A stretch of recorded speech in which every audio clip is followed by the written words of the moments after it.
So I thought I would go over Bruce's progress for the last year. He just got back from upholstery, so I'd like to show you all of that stuff. And I know I'm skipping ahead on the general series of how the car got put together from September of 2019 all the way till now, September of 2020.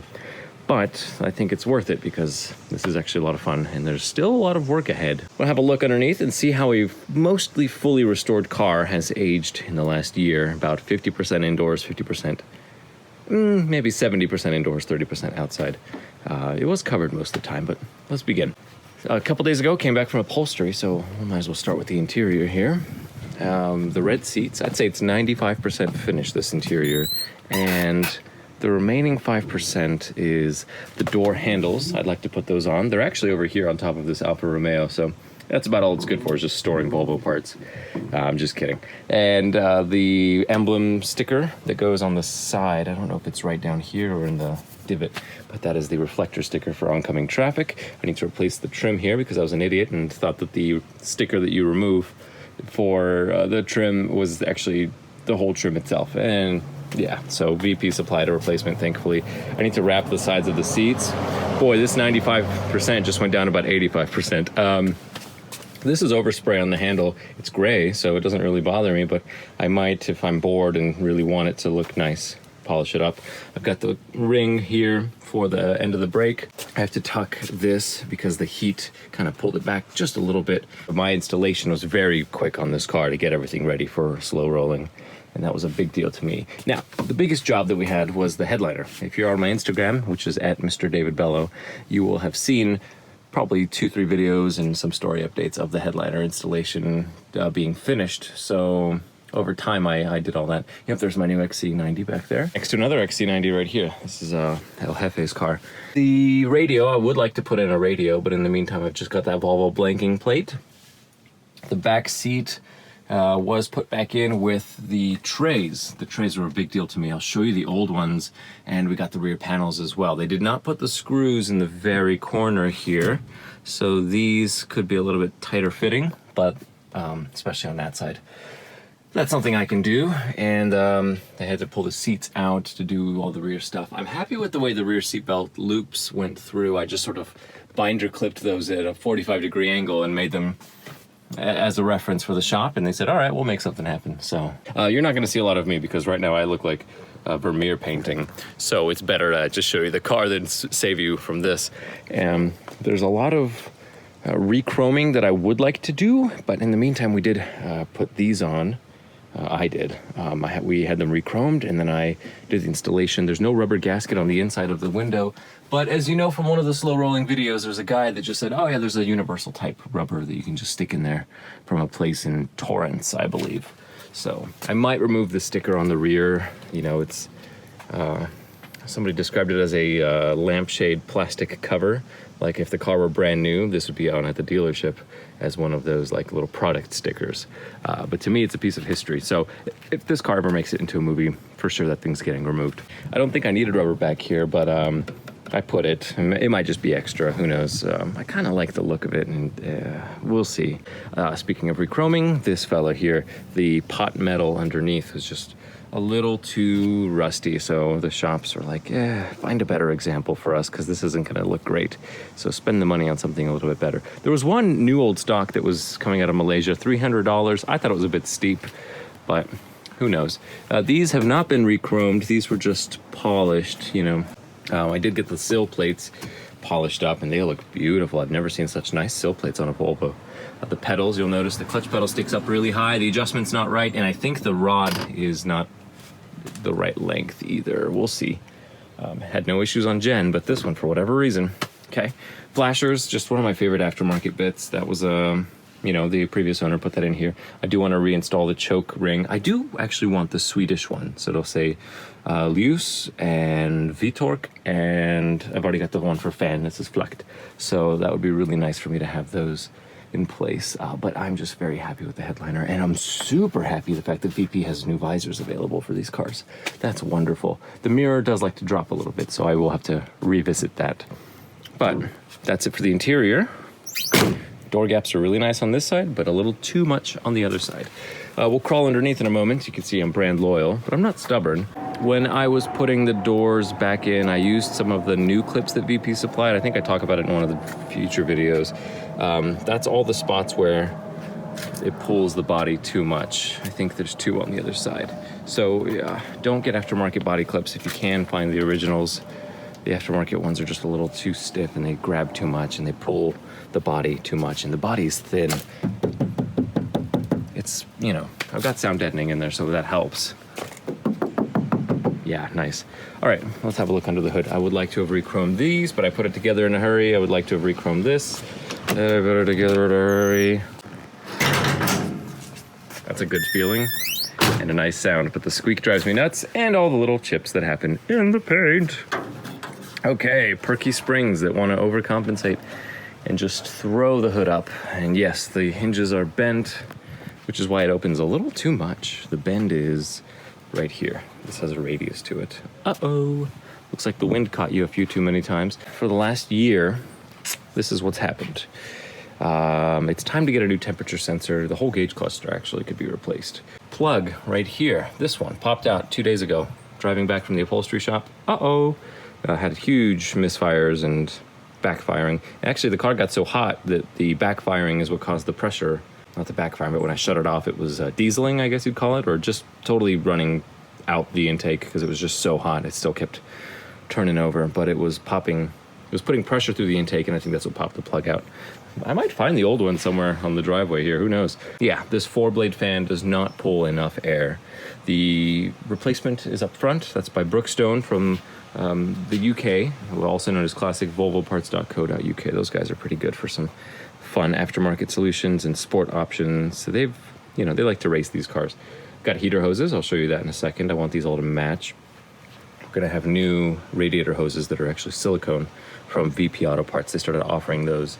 And this is the OE Volvo bottle, not the aftermarket one. The aftermarket one, the plastic split right along the glue, so the top of it was coming off.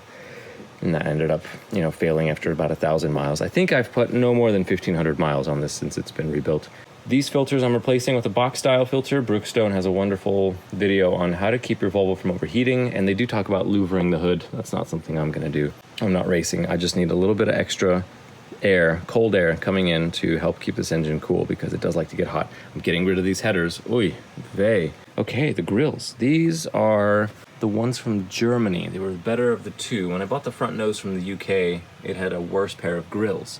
Now, if you're a keen observer, you would have probably guessed what's under the paper here. The second set of grills, when we had all the stuff re-chromed for Genevieve, repainted, all that goodness. Well, she's almost done, guys. I brought them the other grills. Wow, look at the shine on these. Just impeccable. They're not perfect, actually. They've got a few spots, but that's all in the bottom here that they couldn't work out. But these people did some magic. I'm in awe of the craftsmanship here, and I really hope that the next generation picks this up. This is a cool skill to have. All the hammer marks there on the inside, just unreal, the amount of work that went into these. They're very delicate, they're very rare, and they're for Bruce. I'm really happy. We got the door handles redone by the shop, and we had them rewrapped, and they look pretty good. This is what they would look like originally. Really gross. Okay, head gasket. Yep, that's right. I have the wrong head gasket in this car. Thinner head gasket will give us a little bit more compression, a little bit more power. And while I'm there, I have to do the freeze plugs. And because I'm doing the freeze plugs, I may as well get to that head gasket. Who knows? They might have actually sealed up in the last year, but I don't know. I've got new freeze plugs in a box. With the re-chroming came a new chromed turn signal switch. BP provides them brand new. Bad timing on my part if I didn't, if I had waited a little bit. This is, I'll show you underneath, the Driveshaft center carrier bushing. One of them was new. I think I only had one in my new box. On the other side, I took electrical tape and RTV and just wrapped an old broken one. It got through. It did. There's the plastic ring. This is 660651. And over here, the silicone hoses that I actually got from Slow Rolling last year. They even had the period correct clamps for these hoses, and these are beautiful. I think cars before 64 had these. So it'll be nice. You know, all the rest are just the blue caps. This is for my fresh air intake. This is supplied through VP. They do have all these parts for the later year B20s as well as the 140 cars. And I don't know if this is supposed to stretch a little bit or if it's actually enough. My air box is right over there. So that will go right there and plumb this to the front of the car. License plate bracket. Probably should have started with this. It is the most important thing to me because it's bothered me more than the coolant leaks to have a license plate that's improperly mounted on just 2 holes pointing down. I could have gone with it going up, but I didn't want to for the sake of just the way it would look. It would obscure a little bit of the front, but this is how it's supposed to be. This is what they use on the 240s. This is what Genevieve has, and it's right. Okay, clamps, just regular maintenance stuff. There's the heater, there's the clips for the air box. That's all new through VP. This is the trim on the door. I need to get into that rear axle. I don't even know if this thing has fluid in the rear axle. I didn't ever top it off or check it or anything. So, okay, new coil, not new, but used. And most importantly, the key is still there. I still got to find a way to pull that out. Drilling it will probably be the way to go. Just very, very carefully. Electronic ignition. The 3 things that I reused on the car, I guess short of the coil. Anyway, those 2 used things, the fuel pump and the distributor, both failed on me. So what's going on with our fuel pump is it doesn't get enough pressure, so I would lose fuel on hill climbs, which is particularly bad when you're going over into the San Fernando Valley on 405. I had a stall out. This is a rebuild kit for the glass bowl fuel pumps, the correct ones for that era. We have this. Is a really beautifully stitched firewall blanket. And this is the fan, the cooling fan with the washer and the new bolts, which are a little bit longer. I hope that this fits because our clearance is very tight. Let's head underneath the car now. I'll show you what's going on and how things look, the way they've aged. The engine is predictably covered in oil. The headers are kind of white hot. That clamp on the back was just sort of a very cheap and basic clamp that I got from Ace Hardware. I don't recommend it, but I do appreciate that it got me through the past year. But anyway, that's getting all replaced, including this pipe all the way up to our resonator. This resonator for the first 6 months or so would ting and tink and clink and clank every time you would stop the car or just when it warms up. It was the expansion. We had one of these fail on Genevieve in 2016. All the welds inside of this thing broke apart. So that's something to keep an eye out for. And I think that was ordered through Brookstone, but it's the same Simmons kit that is probably supplied by everyone, IPD, VP Auto Parts. You can see here a stream of grease around the U-joint, and it also made its way down to the exhaust, which would have made a little bit of a smell, a little bit of smoke. Either that grease is the transmission drip that's going onto the axle, but the fact that the line is actually right here tells me that we've got a little too much grease. Oh no! In the driveshaft yoke, or it's just leaking. I don't think there's a Zerk fitting on there, so it might be worth investigating this after I pull that out. Because today I'm dropping the transmission, because this is actually Genevieve's transmission. I just borrowed it. This is the failed bushing for the driveshaft. You can see that they split right in the middle, and I had a nice time just making it work, and it did. A little bit of grease spray right here as well from the boot. And the local Volvo guru in LA did point out to me that I had my driveshaft yokes misaligned. We want this yoke to be in line with that yoke. Of course, those two are in line with each other. That reduces any potential vibration, so something worth looking into. The brake lines have stayed really nice, very clean for the most part. This is the old brake cable that's a couple years old. It's not ancient, it's not original. The guy who had an Amazon, Joel, if you're watching this, hi Joel, we have the same birthday. Happy birthday. These rings right here, this rubber, they're not great. They do break, they're just simple rubber. I opt in for a rubber P-clamp instead, but for whatever reason, these are holding up. It's quite impressive because they both broke in Genevieve, and I was like, you know what, you're getting P-clamps. The springs are showing a little bit of removal of the paint that I put on them. The Coney shocks are really good. The bushings look great on everything. The polyurethane bushings are good. All the bolts are staying tight. That is nice to see. Everything's pretty clean back here. All the mess is in the front where I had oil and coolant leaks. This is a very typical thing. the drying out of the rubber on the exhaust rings. I don't like that. There needs to be a better option, something that can resist the heat, because I think that's what does it in. It just gets real hot down here. Clearance is good over the axle. Genevieve's a little tight. You can see there's a bracket back there where the muffler is. Also a little tight, but it doesn't rattle, and it actually sounds really nice. Water drains, very important to clean out those water drains. Right here and at the bottom of my door. So I'll go and clean those up as just part of the regular maintenance and the annual wax and wash detail. Rust repair, thankfully that's just some hard water spots here for whatever reason. It's not actually rust, but you know, right here is a panel that was repaired. This is something I'd probably want to put some sort of silicone in just to seal the gap in case some water wants to get in. A little bit of rust repair here. There's a lot of paint just globbed in there, which does help a bit. I insulated these guys with some of the butyl putty just because I love butyl putty. Many uses. I'm gonna rebuild this transmission this week. Got a couple of days to do that. You can see how the license plate drops a little too low. Let's have a look on the front other side.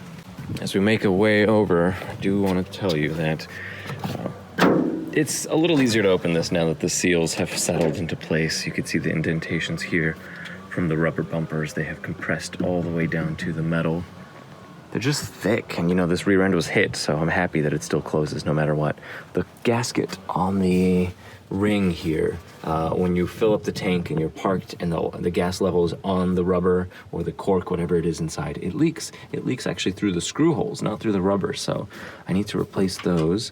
Looks like the upholstery shop left a screw. That's troubling. That gasoline made the rubber on the bottom of my mat here and on that piece a little soft, so I let it dry. Oh, hello. Well, you're not being used, so that's good. But try not to go too far. We'll just be home for lunch, okay? Here is the original back piece. I'm so glad I retained it because they could use this for reference. These stitches here help with the radius. It prevents any showing of the big wrinkles.